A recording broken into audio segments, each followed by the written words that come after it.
நம் தலைகளை தாழ்த்தி ஜெபம் செய்வோம்.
எங்களை அதிகமாய் நேசித்து வழி நடத்துகின்ற எங்கள் பரலோக தந்தையே, இந்த அருமையான புதிய மாதத்திற்காக நாங்கள் நன்றிகளை எடுக்கின்றோம்.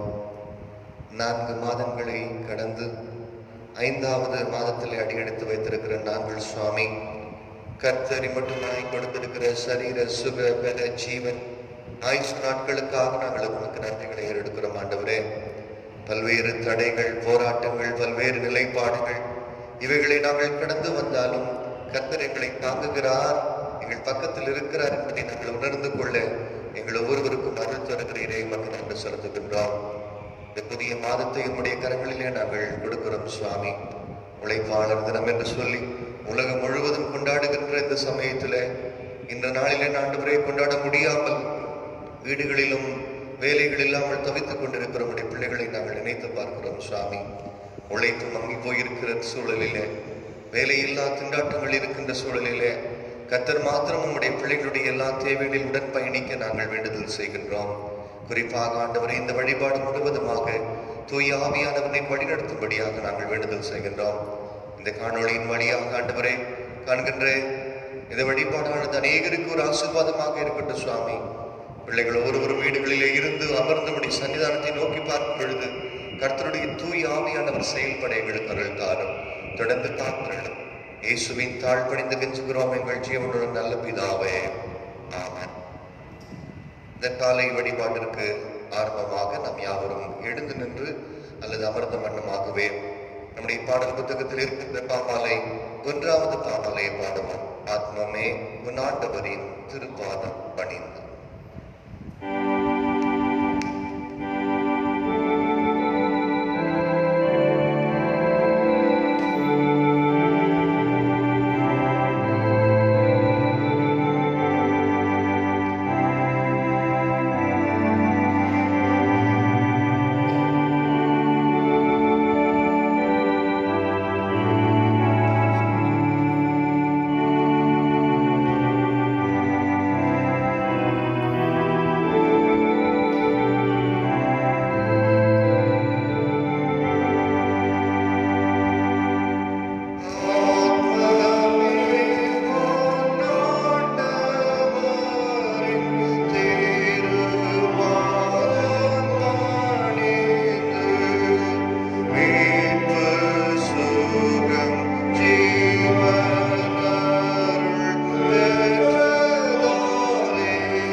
திருச்சபை வழிபாட்டு முறைமைகளில் 2ஆம் ஆராதனை பின்பற்றி நடைபெறும். பக்கம் எண் 1. நாம் நின்று கொண்டிருக்க நம் ஆண்டவரை தொழுது கொள்ளுவோம். கடவுள் ஆவியாயிருக்கின்றார். அவரை தொழுது கொள்ளுகிறவர்கள் ஆவியோடும் உண்மையோடும் அவரை தொழுது கொள்ள வேண்டும். நம்முடைய பிதாவாகிய கடவுளாலும் கர்த்தராகிய இயேசு கிறிஸ்துவினாலும் உங்களுக்கு கிருபையும் சமாதானமும் உண்டாவதாக. ஆண்டவரே, எங்கள் உதடுகளை திறந்தருளும். பிதாவுக்கும் குமாரனுக்கும் பரிசுத்த ஆவிக்கும் மகிமை உண்டாவதாக.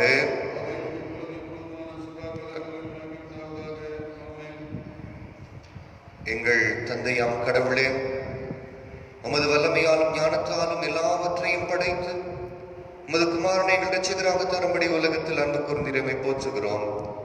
குமாரனாம் கடவுளே, பாவத்தை தவிர்த்து எல்லாவற்றிலும் எங்களைப் போல் மனிதனாகி எங்கள் பாவங்களுக்காக ஒப்புக் கொடுக்கப்பட்டு எங்கள் நீதிக்காக உயிர்த்தெழும்பியவரை போற்றுகிறோம். பரிசுத்த ஆவியோராகிய கடவுளே, எல்லா உண்மைக்குள்ளும் எங்களை வழிநடத்தி கடவுளின் அன்பை எங்கள் நெஞ்சில் பொழிகிறவரே உம்மை போற்றுகிறோம். பிதா, குமாரன், பரிசுத்த ஆவியாகிய கடவுளே, உமக்கு காலமும் எல்லா புகழும் மகிமையும் உண்டாவதாக. ஆமென். பாவ அறிக்கை. நமக்கு பாவமில்லை என்றுமானால் நம்மை நாமே வஞ்சிக்கிறவர்களாவோம். நமக்குள் உண்மை இல்லை. நமது பாவங்களை அறிக்கையிட்டால் பாவங்களை நமக்கு மன்னித்து எவ்வித அநீதமும் நீங்க நம்மை சுத்திகரிப்பதற்கு அவர் நம்பத்தக்கவரும் நீதியும் உள்ளவராய் இருக்கிறார். நான் எழுந்து என் தகப்பனிடத்திற்கு போய், தகப்பனே, பரத்துக்கு விரோதமாகவும் உம்முடைய பார்வையிலும் நான் பாவம் செய்தேன். இனி உம்முடைய மகன் மகள் என்று சொல்லப்படுவதற்கு நான் ஏற்றவன் அல்ல. உம்முடைய கூலிக்காரரில் ஒருவனாக என்னை வைத்துக் கொள்ளும் என்பேன். கடவுள் ராஜ்யம் சமீபத்திருக்கிறது. மனம் திரும்பி சுவிசேஷத்தில் நம்பிக்கை வையுங்கள். நாம் முழங்கால் படியிட்டு மௌனமாக ஆண்டவருடைய சன்னிதானத்தில் நாம் நமது பாவ குற்றங்களை தாழ்மையோடு நாம் அறிக்கை செய்வோம்.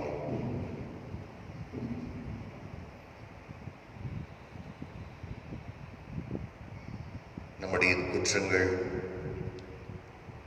சங்கீதக்காரனாகிய தாவீது சொல்வது போல, ஆண்டவரே, என்னுடைய குற்றங்களின் மனக்கண் முன் நிற்கிறது என்று சொன்ன வண்ணமாக நம்முடைய பாவ குற்றங்களை மனக்கண் முன்பதாக கொண்டு வந்து தனிப்பட்ட வாழ்வில், சமுதாய வாழ்வில், திருச்சபை வாழ்வில், நம்முடைய குடும்ப வாழ்வில் ஒருவேளை பாவம் செய்திருப்போம் என்று சொன்னால் நம்மை ஆண்டவருடைய சன்னிதானத்திலே தாழ்த்தி அர்ப்பணித்து எங்களை மன்னியும் ஆண்டவரே என்று சொல்லி நம்மை அர்ப்பணிப்போம். இணைந்து ஏறெடுப்போம். சர்வ வல்லமையும் மிகுந்த இரக்கம் உள்ள பிதாவே, தப்பிப்போன ஆடுகளை போல நாங்கள் இப்படி வழிகளை விட்டு வழிவலைந்து போம்.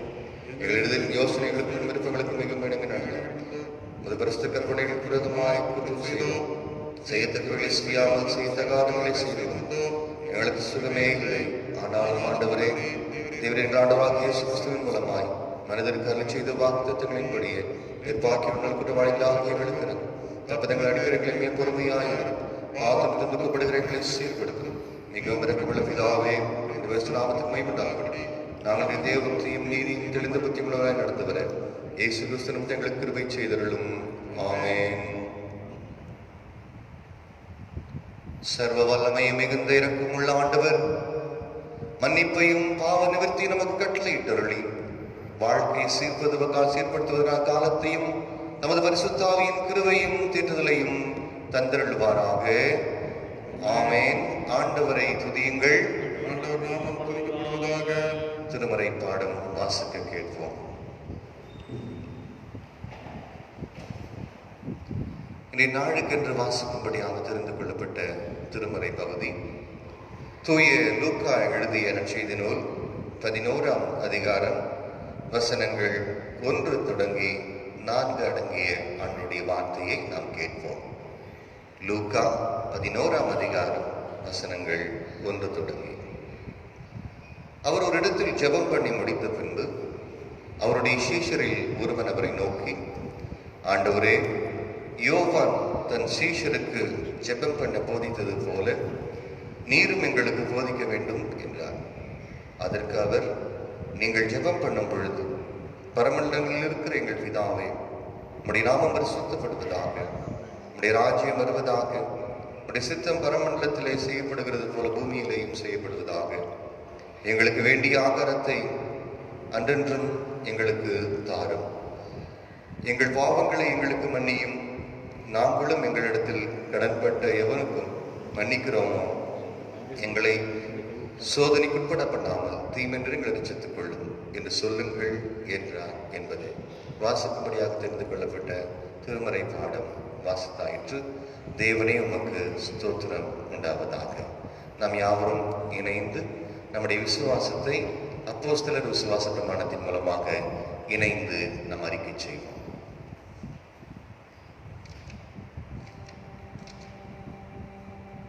வானத்தையும் பூமியும் படைத்த சர்வவல்ல பிதாவாகிய தேவனை விசுவாசிக்கிறேன்.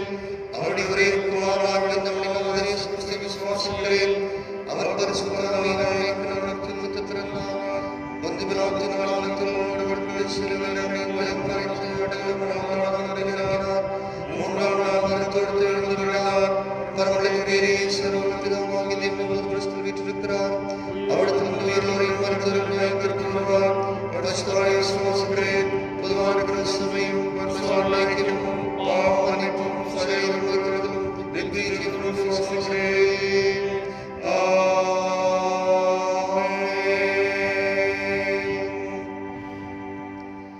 சபையார் அமருவோம்.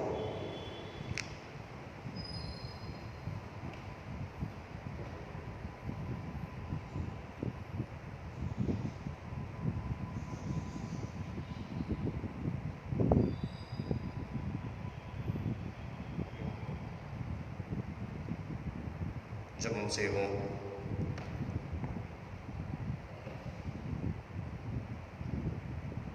அனைத்து நன்மைகளையும் ஆசீர்வாதங்களையும் தருகிற ஆண்டவராகிய இயேசு கிறிஸ்துவே, இம்மாதத்தின் முதலாவது நாளுக்காக, இந்த காலை பொழுதுக்காக நான் ஜெபிக்கிறோம். உம்முடைய இரக்கத்தினாலும் கிருபினாலும் ஒவ்வொரு நாளையும் ஒவ்வொரு மாதத்தையும் எங்களுக்கு மிகுந்த ஆசீர்வாதத்தோடு ஆண்டவரே கொடுக்கிற கடவுள், இந்த புதிய மாதத்தையும் நாங்கள் காண ஆண்டவர் பாராட்டின தெய்வ கல்வி பாராட்டுகிறோம். இந்த நாளிலேயும் இந்த மாதத்திலேயும் நம்முடைய தூய பிரசன்னம் எங்களை தொடர்ந்து வழிநடத்தி செல்ல வேண்டும் என்று நம்முடைய பிரார்த்தனை பண்ணிக்கிறோம். உங்களுடைய தெய்வமான கரம் எங்களை தொடர்ந்து வருகின்ற நாள் முழுதுமாய் வழிநடத்தி எங்களுக்கு செல்ல வேண்டும் என்று இயேசு கிறிஸ்து மூலமாய் வேண்டிக் கொள்கிறோம். நடப்பினாமே ஆமை.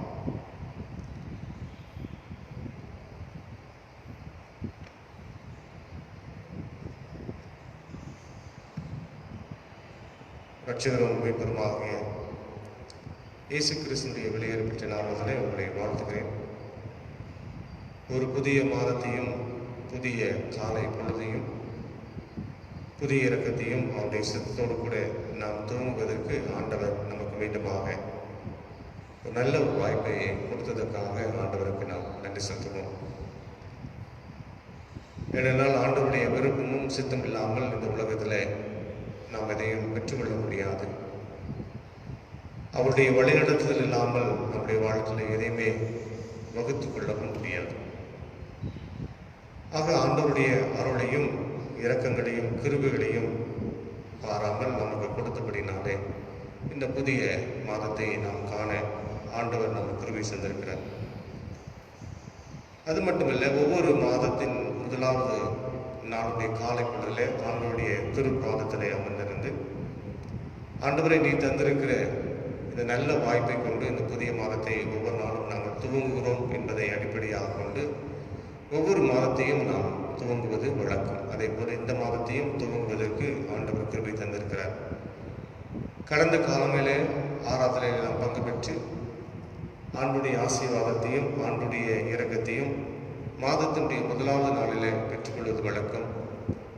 ஆனால் இந்த ஒரு நிலையிலே, இந்த ஒரு சூழ்நிலையிலே ஆராதனையிலே நாம் பங்கு பெற முடியாத நிலை இருந்தாலும் நம்முடைய இல்லங்களில் இருந்து கூட இந்த புதிய நாளையும் புதிய மாதத்தையும் நாம் துவங்குவதற்கு ஆண்டவர் நமக்கு கிருபை செய்திருக்கிறார். அநேக மக்களுக்கு கிடைக்கப்பெறாத வாய்ப்புகளையும் கடவுள் நமக்கு கொடுத்திருக்கிறார். நல்ல ஜீவன், நல்ல சுகம், பலன், பாதுகாப்பு எல்லாவற்றையும் ஆண்டவர் நமக்கு தந்து பலவிதமான இடுக்கண்கள், பல பிரச்சனைகள், பல சோர்வுகள் இந்த ஒரு காலகட்டத்திலேயும் ஆண்டவர் நம்மை கண்ணோக்கி பார்த்து ஆண்டவர் கிருபையாக நம்மை இந்த புதிய மாதத்தை காண செய்த எல்லாம் உள்ள ஆண்டவருக்கு நாம் நன்றியும் துதிகளையும் தோத்திரங்களையும் ஏறெடுப்போம். ஒருவேளை இந்த மே மாதம் என்று நாம் சொல்லுகிற பொழுது ஒரு விடுமுறையை துவங்குகிற ஒரு காலம். கடந்த காலம் முழுமையாக நாம் உழைத்து பிரயாசப்பட்டு பலவிதமான முயற்சிகள் எடுக்கப்பட்ட பின்பு இந்த விடுமுறை காலமாக இந்த மே மாதத்தை துவங்குவது வழக்கம். அது மட்டுமல்ல, மே மாதம் 1ஆம் தேதி என்று நாம் சொல்லுகிற போது உலகம் முழுவதுமாக உழைப்பாளர் தினங்களையும் கொண்டாடுவது வழக்கம். உலகத்தில் உழைக்கின்ற அத்தனை மக்களும் இந்த உழைப்பாளர் தினமாக த லேபர்ஸ் டே என்று சொல்லுகின்ற உலக முழுவதுமாக கொண்டாடுகின்ற உழைக்கிற மக்களை அவர்களை நினைவு கூர்ந்து அவர்களுக்கு ஜெபித்து அவர்களுக்கு வாழ்த்துக்களை சொல்லி இந்த நாளை துவங்குவது வழக்கம். உலகம் முழுவதுமாக இருக்கக்கூடிய உழைப்பாளர் தினமாகவும் இந்த மே மாதத்தை 1ஆவது நாளை நாம் துவங்குவது வழக்கம். அந்த ஒரு சிறப்பான பண்புகளை இந்த உலகத்திலே நாம் பெற்றுக்கொள்வதற்கும் ஆண்டவர் நமக்கு கிருபை தந்திருக்கிறார். ஆனால் இன்றைய காலகட்டங்கள் அப்படியாக இல்லை. ஒருவேளை இந்த 2 மாத காலங்களாக நம்முடைய வாழ்க்கையினுடைய உழைப்பு, நம்முடைய பிழைப்பு, நம்முடைய சம்பாத்தியம் எல்லாமே இந்த ஒரு தொற்று நோய் வியாதினாலே முடக்கப்பட்டிருக்கிறதை நாம் அறிந்திருக்கிறோம். உழைக்க முடியவில்லை, பாடுபட முடியவில்லை, சம்பாதிக்க முடியவில்லை என்கின்ற ஒரு மிகப்பெரிய இருள் நிறைந்த ஒரு வாழ்க்கை, தடுமாற்றமான ஒரு வாழ்க்கை இன்றைக்கு நாம் அனுபவித்துக் கொண்டிருக்கிறோம்.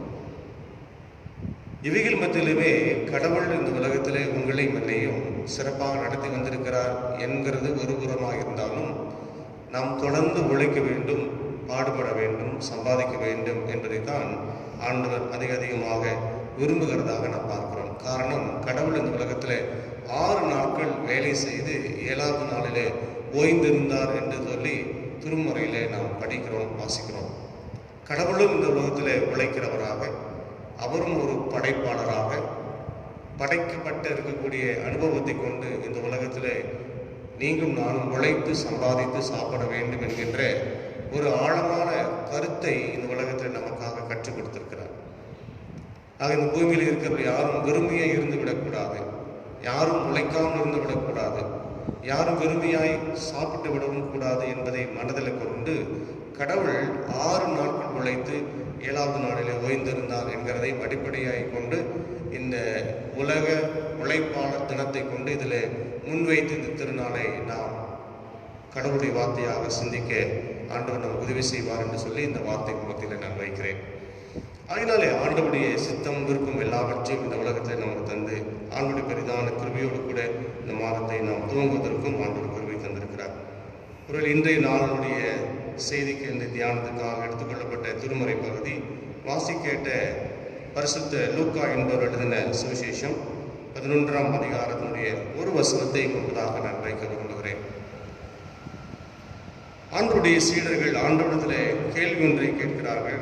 யோவான் தன் சீசருக்கு ஜெபம் பண்ணி போதித்தது போல நீரும் எங்களுக்கு போதிக்க வேண்டும் என்று கேட்டுக்கொண்டார்கள். ஆண்டவரை, நீர் எங்களுக்கு போதித்து கற்றுக் கொடுத்து எவையெல்லாமே நாங்கள் ஜெபத்தின் வழியாக கடவுளத்திலே நாங்கள் எவையெல்லாம் கேட்க வேண்டும் என்கிறதை நீர் எங்களுக்கு போதித்தால், கற்றுக் கொடுத்தால், அதையே எங்களுடைய வாழ்வுக்கு அடிப்படையை வைத்துக்கொண்டு எங்களுக்கும் பிதாவுக்கும் இருக்கக்கூடிய அந்த உறவுகளை, நாங்கள் கேட்கக்கூடிய கேள்விகளை பெற்றுக்கொள்ளக்கூடிய நிலைகளை இந்த ஜெபத்தின் வழியாக நாம் பெற்றுக்கொள்ள முடியுமே என்பதை இயேசுவிடத்தில் அவர் சொன்னபொழுது ஆண்டவர் இந்த ஜெபத்தை கற்றுத்தருகிறார்.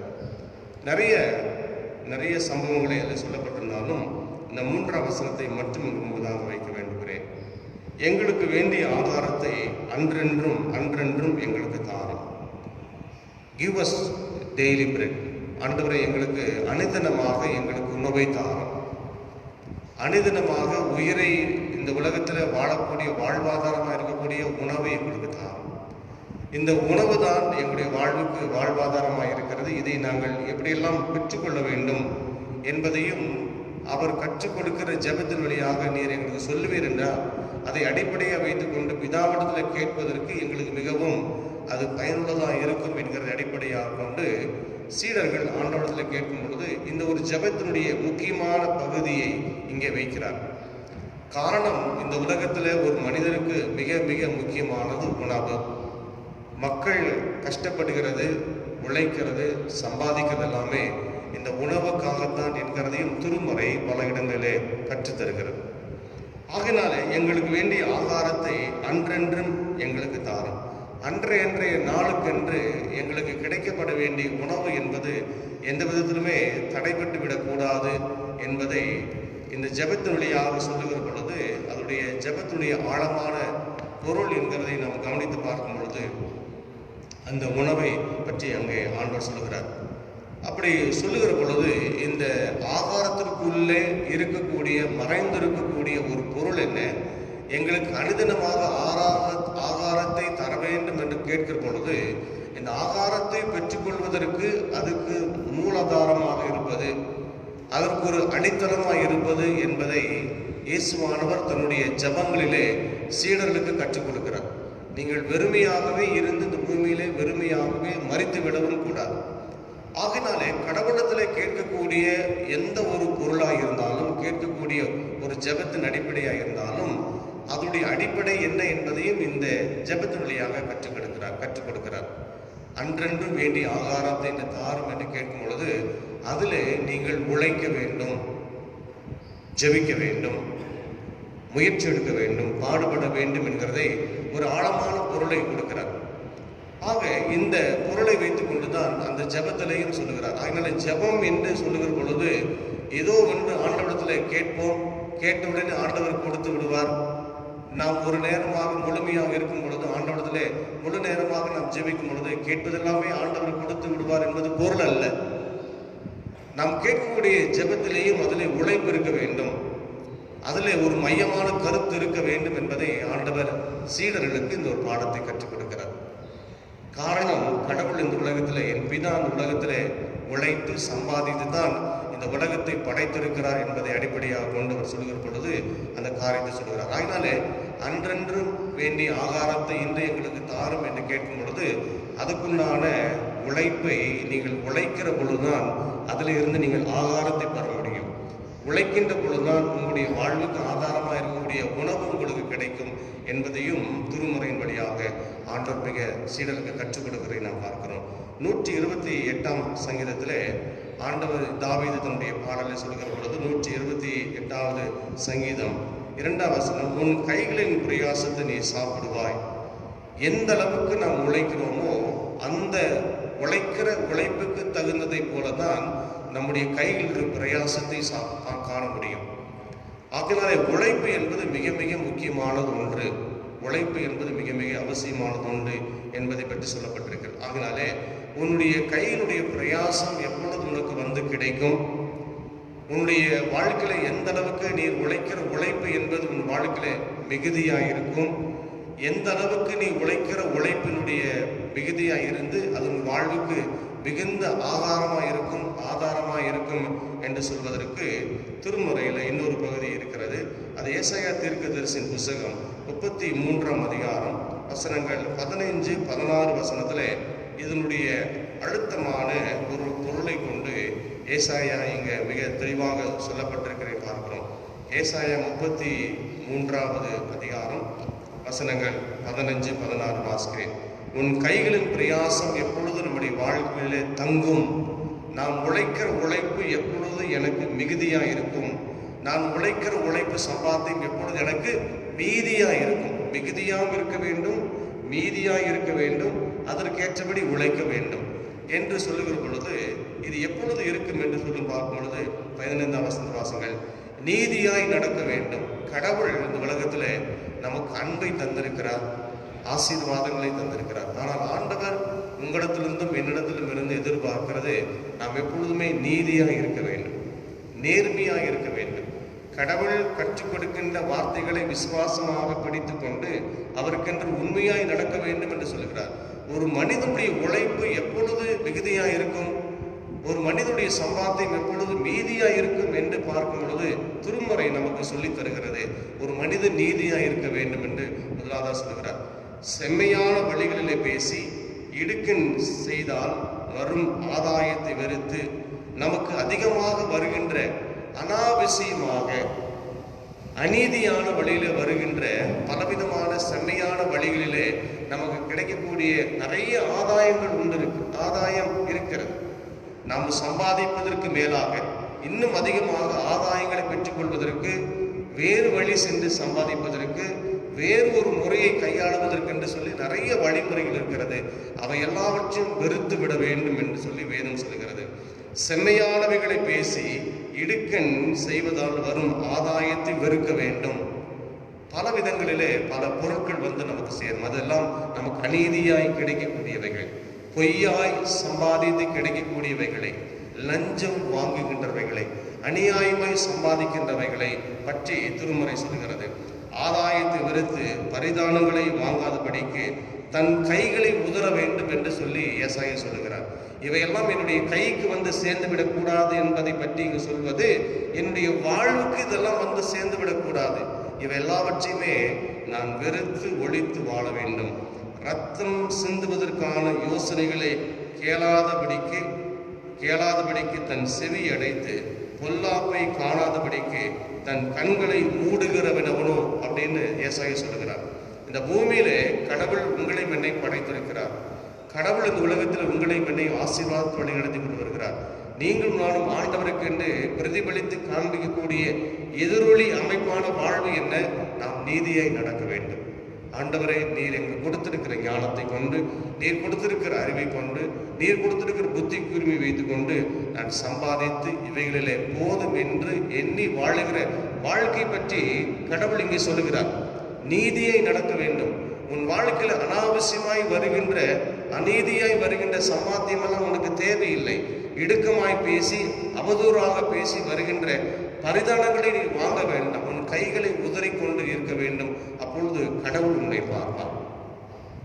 காரணம், கடவுள் உண்மையாய் உழைக்கிறவர். கடவுள் இந்த உலகத்திலே நம்முடைய வாழ்வுக்கு ஆசீர்வாதங்களை கொடுக்க வேண்டும் என்று விரும்புகிறோம். திருமறையில பார்க்கிறோம். உபாகமம் புத்தகம் 28ஆம் அதிகாரத்தில் 6வது 7வது 8வது பார்க்கிறோம். உன் களஞ்சியங்களையும் நீ கையிட்டு செய்கின்ற எல்லா வேலைகளையும் நான் உனக்கு ஆசீர்வாதமாய் நான் கொடுப்பேன்.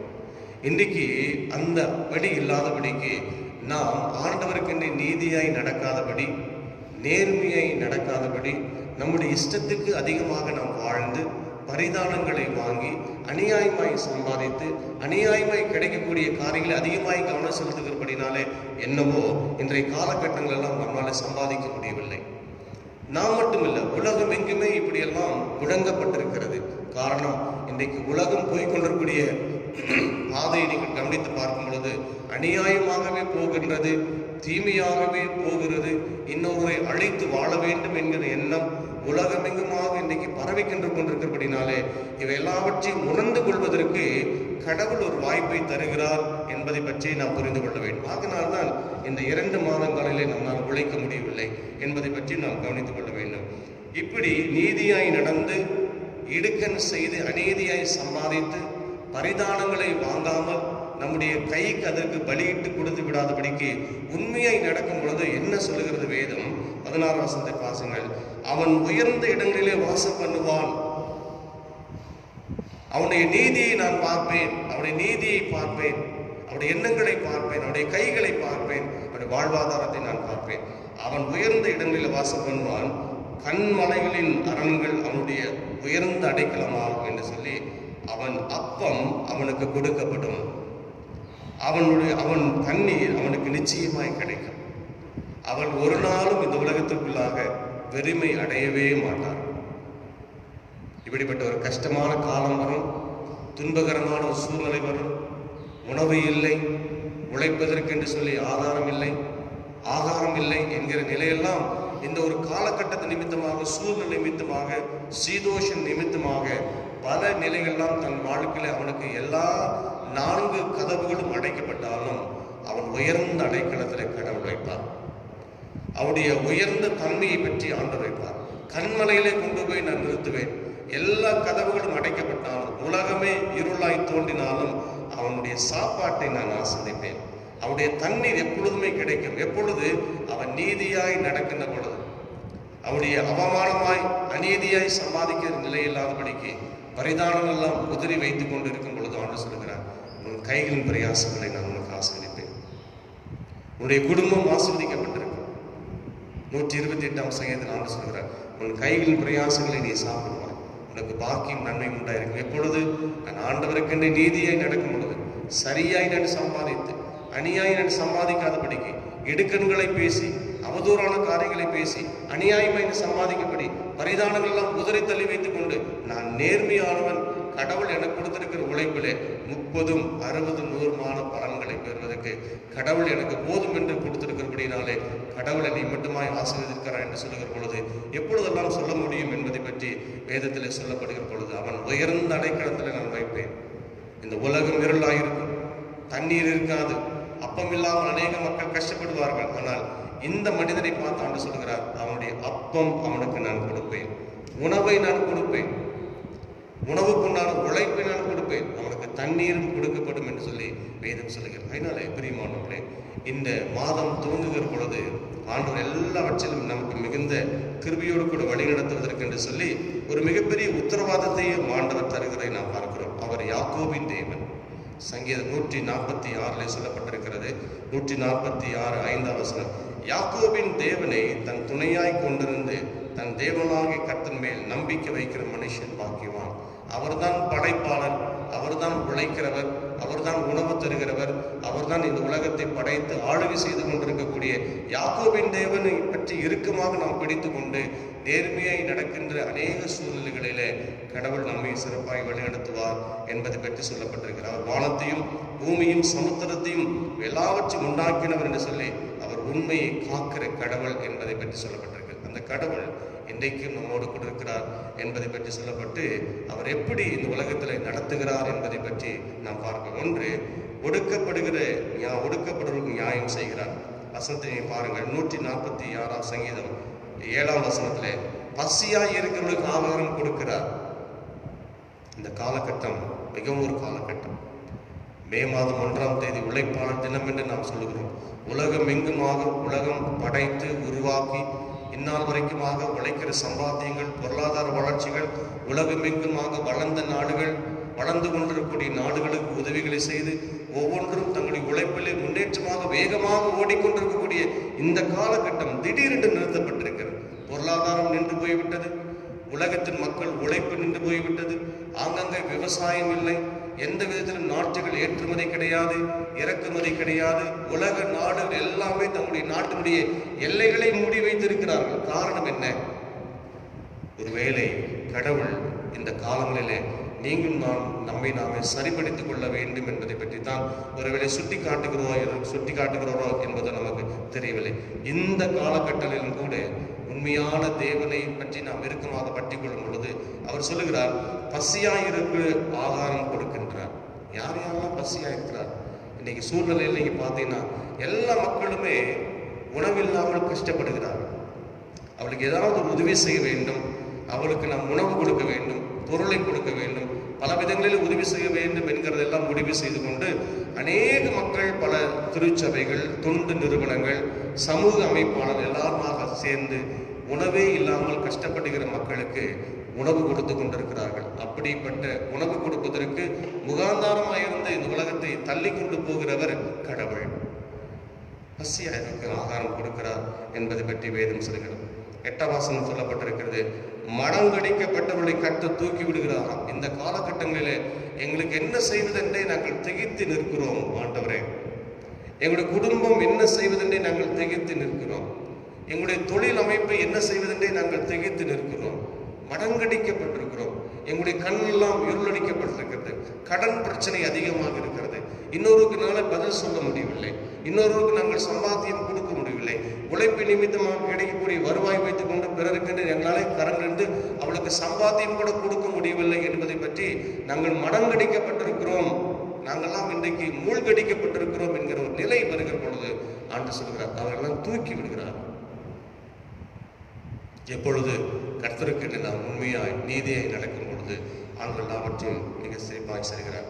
9ஆம் வசனம் சொல்லப்பட்டிருக்கிறது. கடைசியாக பரதேசிகளை கர்த்தர் காப்பாற்றுகிறார். இந்த உலகத்திலே அகதிகளாக இருக்கிறவர்கள் எந்த நாட்டுக்குமே அவர் சொந்தக்காரர் கிடையாது, எந்த குடும்பத்துக்குமே அவர் சொந்தக்காரர் கிடையாது. பரதேசியா சுத்துறான்னு சொல்றோமே, அப்படி என்றால் அவனுக்கு அம்மா இல்லை, அவனுக்கு அப்பா இல்லை, சகோதரர் இல்லை, சகோதரி இல்லை, உணவில்லை, உடுக்க உடை இல்லை, உண்ண உணவில்லை, தங்குவதற்கு இடமில்லை. பரதேசியாக இந்த உலகத்திலே சுற்றி திரிகிறவர்களுக்கு மத்தியிலும் கூட நியாயமாய் நடக்கிறவர்களுக்கு கர்த்தர் அவர்களையும் காப்பாற்றுகிறார் என்று சொல்லி வேதம் சொல்கிறது. பரதேசிகளை கர்த்தர் காப்பாற்றுகிறார். திக்கற்ற பிள்ளைகளையும், பெற்றோர் இல்லாத பிள்ளைகள், கைவிடப்பட்டிருக்கக்கூடிய சமூக அமைப்பில் இருக்கக்கூடிய பிள்ளைகள், பெற்றோர்கள் என்று சொல்கிறார். 3ஆவது சொல்கிறார், விதவைகளையும் ஆதரிக்கின்றார். இவர் இருந்திருந்தானா, எங்க வீட்டுக்காரர் இருந்திருந்தான்னா எங்களுக்கு நிறைய சம்பாதிச்சு கொடுத்துருப்பாரு. இன்னைக்கு நமக்கு யார் ஆதரவாயிருக்கும்? ஒரு மேல். அதே போல கணவனை இழந்து தவிக்கின்ற மனைவி, மனைவி இழந்து தவிக்கின்ற கணவன், ஒருவருக்கு ஒரு ஆதரவே இல்லை என்கின்ற ஒரு சூழ்நிலை அவருடைய மனதில் வந்துவிடக்கூடாது என்பதற்காக கர்த்தர் பசியாய் இருக்கிறவர்களுக்கு ஆகாரம் தருகின்றார். கீழே விழுந்தவர்களை ஆண்டவர் மறுபடியும் தூக்கி விடுகிறார்.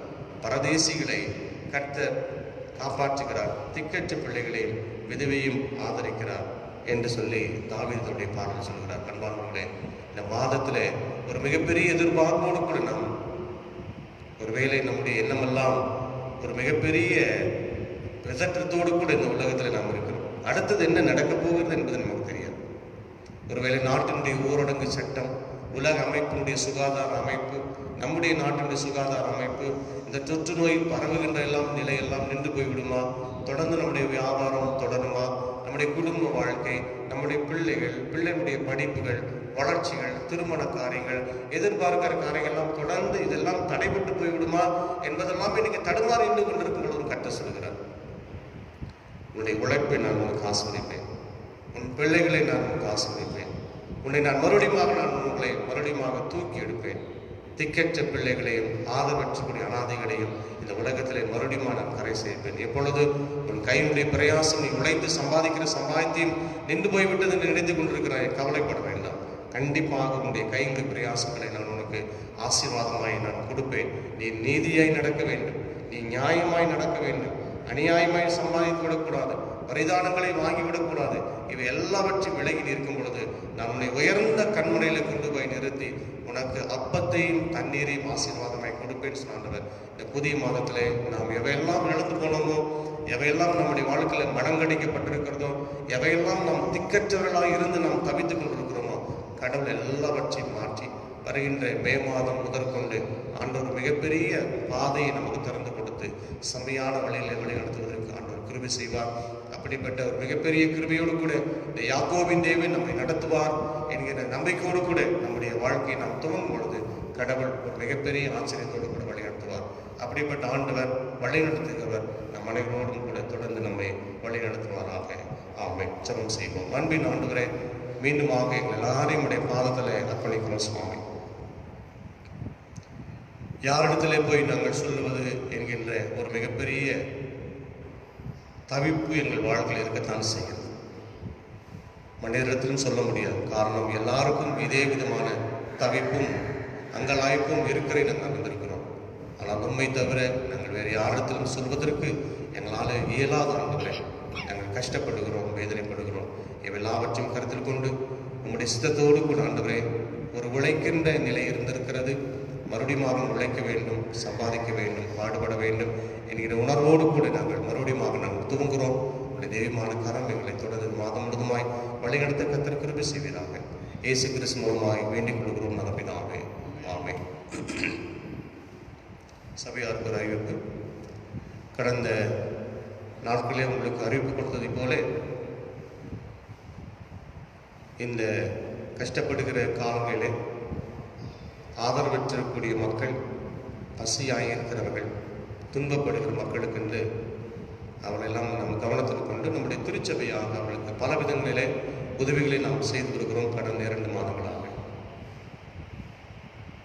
பொருளை நாம் கொடுத்து உதவி செய்கிறோம், சில பேருக்கு பணமாக நாம் கொடுத்து உதவி செய்கிறோம். இப்படி திருச்சபை மக்களாக நாம் கருத்தில் கொண்டு இந்த கஷ்டத்தில் இருக்கக்கூடிய மக்களுக்கு நாம் உதவி செய்து கொண்டு வருகிறோம். கடந்த ஒரு மாத காலமாக இந்த கஷ்டப்படுகிற மக்கள் தொடர்ந்து இதே நிலை, இயல்பு வாழ்க்கை திரும்பாத நிலை வந்து கொண்டே இருக்கிறதை நாம் அறிந்திருக்கிறோம். ஆனாலும் மக்கள் மிகுந்த ஏக்கத்தோடும் கஷ்டத்தோடும் வாழ்ந்து வருகிறார்கள். அவர்களுக்காக நாம் உதவி செய்வது நம் வழக்கம். அதனால அதை கருத்தில் கொண்டு கடந்த 2 வாரத்தில் உங்களுக்கு அறிவிப்பு கொடுக்கப்பட்டிருக்கிறது. தொடர்ந்து இந்த உதவி செய்கிற நிலை இருக்கிறபடினாலே நம்முடைய திருச்சபை மக்கள் கடந்த 2 வாரத்திலே உங்களுக்கு அறிவிப்பு கொடுத்த போது நீங்களும் உதவி செய்து கொண்டிருக்கிறீர்கள். பணமாக, நன்கொடையாக, காணிக்கை கொடுத்து கொண்டு வருகிறீர்கள், நன்றி செலுத்துகிறோம். ஒருவேளை இன்றையும் மறுபடியுமாக ஞாயிற்றுக்கிழமை நாளன்றும் உங்களுக்கு இந்த அறிவிப்பு கொடுக்கப்படுகிறது.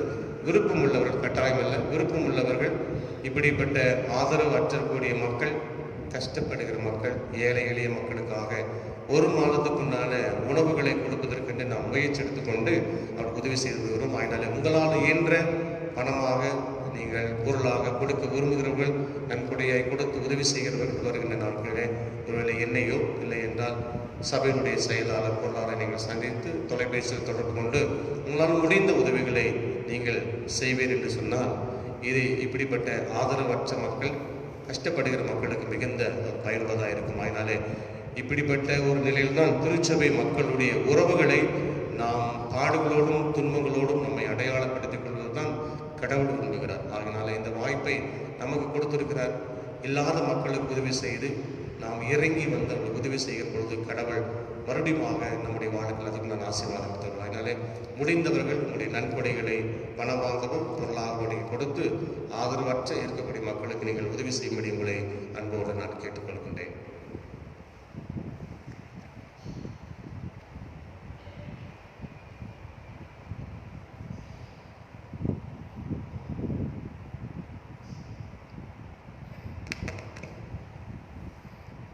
ஜெபம் செய்வோம்.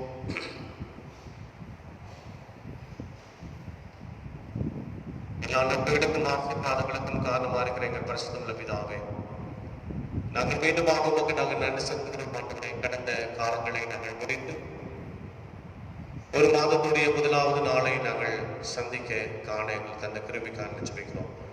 எவ்வளவோ கஷ்டங்கள், பலவீனங்கள், போராட்டங்கள், யாரையும் சந்திக்க முடியாத ஒரு சூழல், உழைக்க முடியாத ஒரு நிலைப்பாடு, இவெல்லாவற்றையும் ஆண்டவரை நாங்கள் கருத்தில் கொண்டு மிகவும் வேதனையோடும் கஷ்டத்தோடு கூட இருக்கிறோம். அடுத்தது என்ன நடக்கப் போகிறது என்பதும் எங்களுக்கு தெரியாது. ஆனால் ஆண்டவரை, நீருடைய வேத வசனத்தை கொண்டு ஆண்டவரை நாங்கள் மிகுந்த விசுவாசத்தோடும் நம்பிக்கையோடும் ஆண்டவரை எங்களை தனிப்பட்ட வாழ்க்கையும் குடும்பத்தை நாங்கள் துவங்கி இருக்கிறோம். ஆண்டவரை எங்களை தொடர்ந்து மட்டுமாக நடத்தி கொண்டு வருகிற ஆண்டவரை நன்றி செலுத்துகிறோம். ஒருவேளை குடும்பங்களில் ஏற்படுகின்ற கஷ்டங்கள், குடும்பங்களில் ஏற்பட்டுக் கொண்டிருக்கக்கூடிய பிளவுகள், தொழிற்சாலையில் ஏற்பட்டுக் கொண்டிருக்கக்கூடிய தொழிலுடைய முடக்கங்கள், அங்கே ஏற்பட்டுக் கொண்டிருக்கக்கூடிய பிரச்சனைகள், பல மக்களுக்கு ஊதியம் இல்லாத ஒரு நிலை, சம்பாத்தியம் இல்லாத நிலை, பொருள் இல்லாத ஒரு கடினமான ஒரு நிலை எல்லாம் இருக்கிறதை நாங்கள் அறிந்திருக்கிறோம். அதனாலே ஒவ்வொரு மக்கள் ஒவ்வொரு விதங்களிலே கஷ்டத்தோடு இருக்கிறதை எல்லாம் நாங்கள் அறிந்து வைத்திருக்கிறோம். இவை எல்லாவற்றுக்கும் ஆண்டவரை அடித்தனமாக இருப்பது இன்றைக்கு பரவிக்கொண்டு வருகிற இந்த தொற்று நோய் என்பதை எல்லாம் நாங்கள் கருத்தில் கொண்டு இதற்காக நாங்கள் காலமாக தொடர்ந்து நாங்கள் ஜெபித்து வருகிறோம். இவை எல்லாவற்றையும் இந்த நிலை தொடராதபடிக்கு ஆண்டவர் எங்களுக்கு நீர் உதவி செய்து ஆண்டவரை முடங்கி கிடக்கக்கூடிய தொழில் ஆரம்பிக்கப்பட்ட கிருபை தாரும். உழைக்கின்ற மக்கள் முடங்கிக் கொண்டிருக்கிறார்கள், அவர்களையும் நீ நாமே தட்டி எழுப்ப வேண்டும் என்று நினைச்சுக்கிறோம். ஆதரவற்ற மக்களுக்கு நீ நாமே தொடர்ந்து ஆதரவை தாரும். ஆண்டவரை, எவ்வளவோ நிலையில மக்கள் கஷ்டப்பட்டுக் கொண்டிருக்கிற அவர்களையும் நீ நாமே தூக்கி நிறுத்துகிறாங்க. இப்படி ஒவ்வொரு குடும்பங்கள், ஒவ்வொரு தொழிற்சாலைகள், சமூக அமைப்புகள், திருச்சபைகள் என்கின்ற பல கோணங்களிலே மக்கள் படுகிற வேதனை எல்லாம் அறிந்து வைத்திருக்கிறோம். எதிர்காலம் எப்படி இருக்க போகிறது என்பதெல்லாம் அறியாத நிலைமையிலே வாழ்ந்து கொண்டிருக்கக்கூடிய மக்களுக்கு நல்ல ஒரு எதிர்காலம் உண்டு என்பதெல்லாம் கருத்தில் கொண்டு யாக்கோபின் தேவன் அவர் நமக்கு நிச்சயமாய் வழிநடத்துவார் என்கிற அந்த நம்பிக்கையோடு கூட நாங்கள் உழைத்து சம்பாதிக்கக்கூடிய பழைய நிலையை மீண்டுமாக நான் பெற்றுக்கொண்டு உலகத்தில் மிகுந்த மகிழ்ச்சிகரமோடு கூட நாங்கள் தொடங்கத்தக்கதாக கடவுள் பாராட்டி எங்களுக்கு நீர் வழிநடத்த வேண்டும் என்று நினைச்சுக்கிறோம். உடைய தொடர்ந்து உடைய துணைக்கரம் இருக்கட்டும். எங்களை தொடர்ந்து எங்களை வழிநடத்துவீராக. இந்த மாதம் முழுதுமாய் எண்ணி பார்க்கிற காரியங்கள் எதிர்நோக்கக்கூடிய காரியங்கள் எல்லாம் ஆண்டவரை எங்களுக்கு நீர் சாதகமாக்கி தந்து ஆண்டவரையுமே நாங்கள் போற்று துதிக்க ஆண்டவரை கிருபித்தார். எங்களையும் உடைய பாத்தில் அர்ப்பணிக்கிறோம். இந்த நாளுக்குண்டான சந்தோஷம் சமாதானத்தை நாம தருவீராக. ஆண்டவரை வருகின்ற காலம் முழுமையாக வருகின்ற நாட்களிலே அனைத்து மக்களையும் மிகுந்த ஆசீர்வாதத்தோடு கூட வழிநடத்த கர்த்தர் எங்களுக்கு கிருபை செய்ய வேண்டும் சொல்லிக்கிறோம். தொடர்ந்து உடைய பாதத்தில் அர்ப்பணிக்கிறோம். இயேசு கிறிஸ்து மூலமாய் வேண்டிக் கொள்கிறோம் நல்ல பிதாவே, ஆமென். நம்முடைய ஆண்டவராகிய இயேசு கிறிஸ்துவின் கிருபையும் பிதாவாகிய தேவனுடைய பரிசுத்த ஆவியாருடைய சந்தோஷம் சமாதானம் நம் அனைவரோடும் மீண்டும் மீண்டும் சதா காலங்களிலும் நீடித்து நிலைத்திருப்பதாக.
கர்த்தர் உங்களோடு இருப்பாராக.